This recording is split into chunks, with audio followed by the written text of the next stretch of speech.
తల్లిదండ్రులను గౌరవించినప్పుడే మాతృదేవోభవ పితృదేవోభవకు పరిపూర్ణత చేకూరుతుందని ఆధ్యాత్మికవేత్త సత్యవాణి అన్నారు. సోమాజిగూడలోని ప్రెస్ క్లబ్లో ఉషశ్రీ 99వ జయంతి సందర్భంగా ఏర్పాటు చేసిన ఉషశ్రీ సంస్కృతి సత్కారం కార్యక్రమంలో ఆమె పాల్గొన్నారు.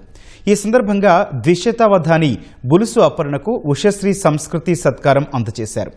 ఉషశ్రీ వంటి మహాత్ములకు మరణం ఉండదన్న వక్తలు కేవలం స్మరణ మాత్రమే ఉంటుందని వెల్లడించారు. ఉషశ్రీ ఎలాంటి ప్రసారాలు లేని సమయంలోనే ప్రజలను రేడియోలో మాటల ద్వారా ఆకట్టుకున్నారని ప్రముఖ సాహితీవేత్త ఓలేటి పార్వతీశం అన్నారు.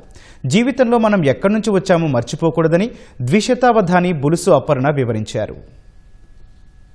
ఒక మహానుభావుడి 99వ జయంతి ఉత్సవాన్ని ఇలా ఒక సాహితీ పండుగగా మనం జరుపుకోవడం, సాంస్కృతిక వైభవంగా మనందరం దీన్ని దర్శించుకోవడం చాలా చాలా సంతోషంగా ఉంది.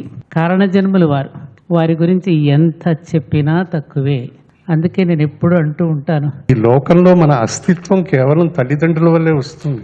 కనుక వచ్చిన అస్తిత్వాన్ని మనం ఇవాళ లోకంలో ఉన్నామన్న సంగతి తెలియాలంటే వాళ్ళకి తప్పనిసరిగా ప్రణమిల్లవలసిన అవసరం ఉన్నది. ఆ మాతృమూర్తికి, ఆ పితృదేవుడికి ఇలా నలుగురి మధ్య నమస్కరించగలగడం అనేది ఒక గొప్ప కార్యక్రమంగా నేను భావన చేస్తున్నాను.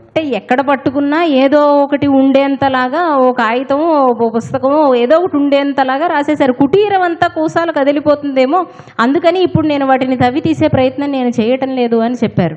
వారి సాహిత్యం ఎంతుంది, మనం తెలుసుకోవాల్సినటువంటి సాహిత్యం ఎంతుంది. వ్యక్తిత్వ పరంగా కూడా మనం ఒక మనిషి ఆ స్థాయిలో ఎందుకున్నారు అని అంటే అదిగో అందుకే ఉన్నారు. మనిషి పుట్టినందుకు మాట్లాడడం నేర్చుకోండి చాలు, ఇంకేం అక్కర్లేదన్నారు ఆయన.